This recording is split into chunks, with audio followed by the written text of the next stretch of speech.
আসসালামু আলাইকুম। আমি মোহাম্মদ জামাল উদ্দিন। আজকে আমরা আবারও কথা বলবো উচ্চ রক্তচাপ নিয়ে। এটি দ্বিতীয় পর্ব। আমাদেরকে সবাই লবণ খেতে নিষেধ করে। সোডিয়াম ক্লোরাইড লবণ, এটি কি প্রেসার বাড়ায়? আসলে কি সত্যি? আমরা জানার চেষ্টা করি। তবে এটা সত্য যে সোডিয়াম ক্লোরাইড লবণ পানি ধরে রাখে। সেজন্য সকলে আমাদেরকে লবণ খেতে, অর্থাৎ সোডিয়াম ক্লোরাইড লবণ খেতে নিষেধ করে। ইনসুলিনের কাজ হচ্ছে সোডিয়াম ক্লোরাইডকে ধরে রাখা।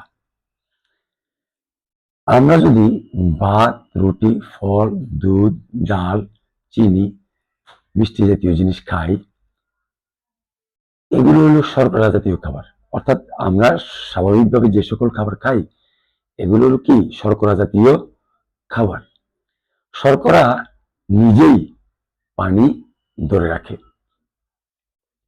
এই কারণে দেখবেন যারা বেশি ভাত খায় তারা মোটা হয়ে যায়, তাদের পেট বড় হয়ে যায়, তাদের শরীর ভারী হয়ে যায় এবং শরীর দেখতে খুব চকচকা মনে হয়।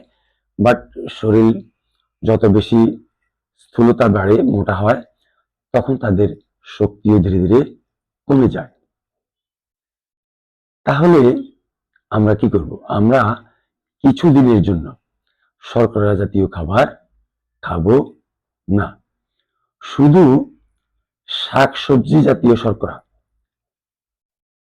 যেখানে প্রচুর ভিটামিন, মিনারেলস এবং প্রচুর ফাইবার থাকে, এই শাকসবজি জাতীয় শর্করা আমরা খাবো।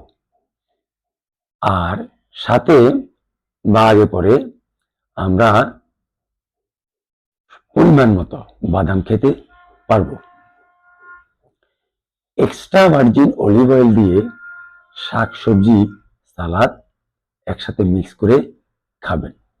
তাহলে আমাদের fat soluble vitamin, fat soluble fibre এর দ্রুত অ্যাবজর্পশন ভালো হবে। ভালো করে চিবিয়ে চিবিয়ে আস্তে আস্তে খাবেন, তাড়াহুড়ো করে খাবেন না। 50 থেকে 70 বার চিবিয়ে ধীরে ধীরে খাওয়ার চেষ্টা করবেন।